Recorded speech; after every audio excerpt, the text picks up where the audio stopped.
The center of attention in IPL of late has been Dinesh Karthik. With 226 runs in 6 innings and his blitzkrieg batting, he has prompted everybody to ask the question whether he gets into the Indian team for the upcoming World Cup. Our captain Rohit Sharma certainly feels so. In a recent interview, he said it shouldn't be very difficult to convince him to come into the Indian team. I'm Abhishek Saini. I have with me my colleague Anish, and we're going to see if Dinesh Karthik really warrants a place in the Indian team for the upcoming World Cup. To start off, Anish, I'll ask you what has impressed you the most, in Dinesh Karthik's performances. He announced before the start of the season that this could possibly be his last IPL season. So everybody is very eager to see how he performs that finisher role for RCB. And so far he's been too good at the death for RCB. 205 strike rate so far this season.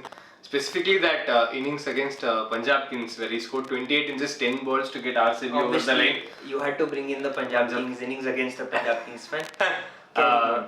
And also the blitzkrieg against SRH, like you mentioned, proper word, blitzkrieg, because that almost brought the team towards that a total of 280 something they were chasing. 288. So he has had a perfect start to the season.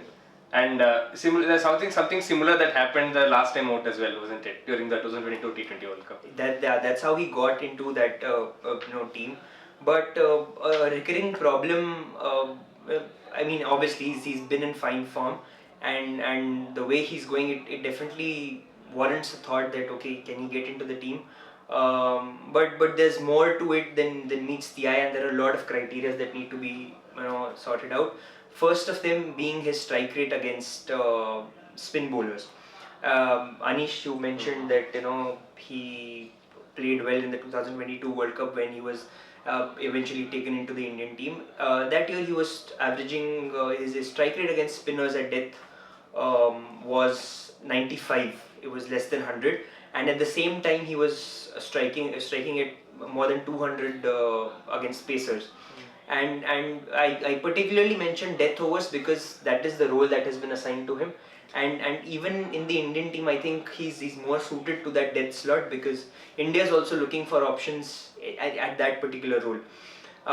This year again he's been hitting the paces at over 250 strike rate in the 6 matches he's played so far, and he's yet to play any spinner in the death overs.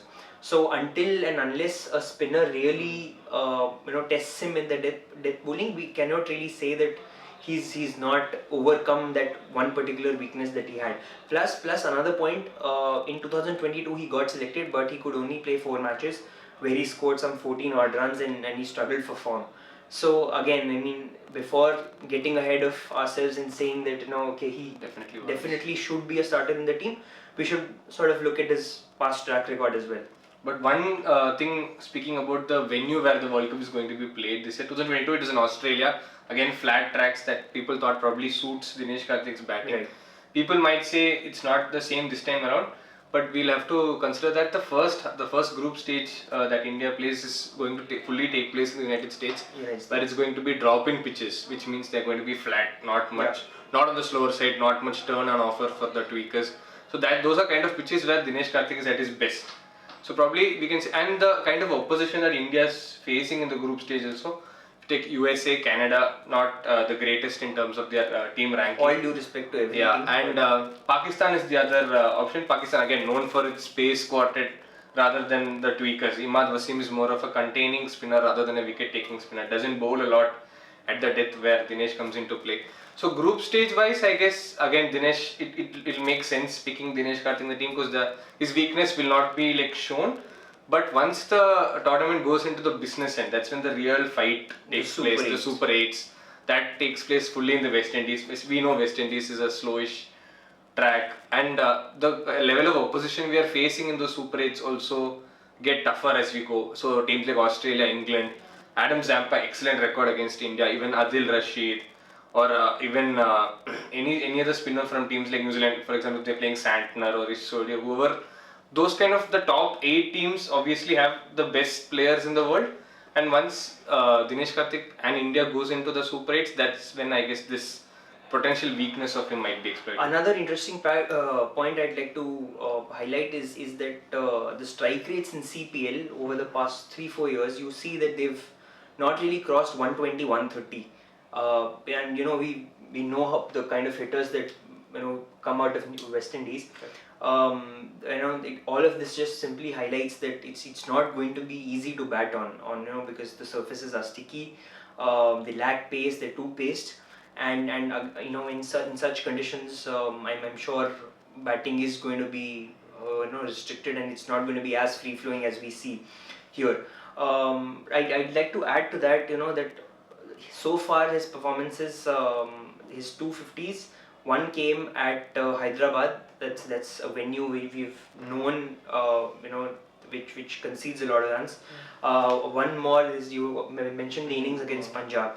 That was scored again at Chinnaswamy, which has historically been a batter-friendly venue, and another 50 came at Wankhede, which has again assisted batsmen. So again, if how he adjusts to the slower tracks in West Indies remains to be seen.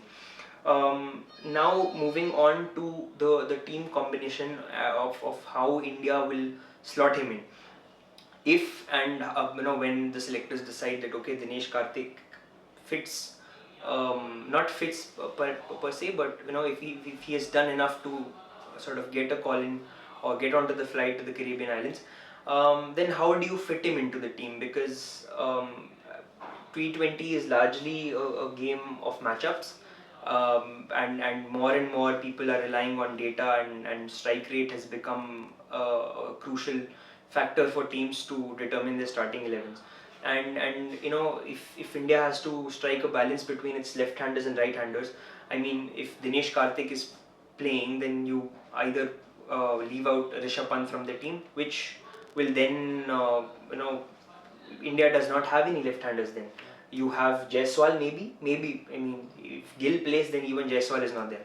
So that means amidst Rohit Sharma, Virat Kohli, Surya Kumar Yadav, you don't really have any left-hander other than Rinku Singh or Shivam Dube. Either of them is going to play. So if I think Rishabh Pant is in the Indian team, then I think Indians have an advantage in terms of dealing with leg spinners and left arm off spinners. Another potent problem could be whether Dinesh Karthik plays as a pure batsman or he plays as a wicket keeper batter. Even RCB has not trusted him, or not even trusted him. Given his age, they have Anuj Rawat. They've preferred Anuj Rawat as the wicket keeper batter, and they've later substituted in Dinesh Karthik as a batter whenever required. Do you think does that affect the team combination, how Dinesh Karthik comes in? So playing Karthik as a pure batter in the 11, for example, if there's a Samson or Pant playing above him and Karthik is being used only as a finisher, and we know T20 World Cup does not have an impact player role, it's only for the IPL. RCB have that luxury of bringing him on only if needed. They have opted to go with Anuj Rawat as a keeper in most of their games, but we don't have that option in the World Cup. So if Dinesh Karthik has to play, that means you are playing one bowler short. And is it the best idea to play with just 5 bowling options? None of our top order gives us any overs, unlike the Indias of the 2000s when the Sachin, Sehwag or Ganguly could give us a couple of overs. I think nobody in the top 5 gives us overs, and then that makes our bowling short. And it's not only about the number of runs. What if there's an injury to a bowler? Who will fill that slot up? So there's so many question marks that pop up if Dinesh Karthik is inserted into the 11 as a pure batter. So I think it has to be a wicket-keeper batter, but again the questions of his struggles against spin and the left-handedness and the right-handedness of the team, all this are again... All said and done, on a personal level, does Dinesh Karthik slot into the Indian team for you? So he's done much better than some of the contenders obviously. Jitesh Sharma has had a poor IPL so far. Dhruv Jurel again hasn't done much so far. Ishan Kishan, we don't know whether he's in the scheme of things. He was not given a contract. Also, he's a top order batter. Do we have a top order slot available? One of Yashasvi Gill is going to sit outside. Is Ishan going to play ahead of one of those two? Very unlikely. So that leaves us with only 3-4 options. Samson again bats at number 3 for Rajasthan. Right. Will he do a job at 5 and 6 for India? A big question mark. So that leaves us with just Pant and Karthik.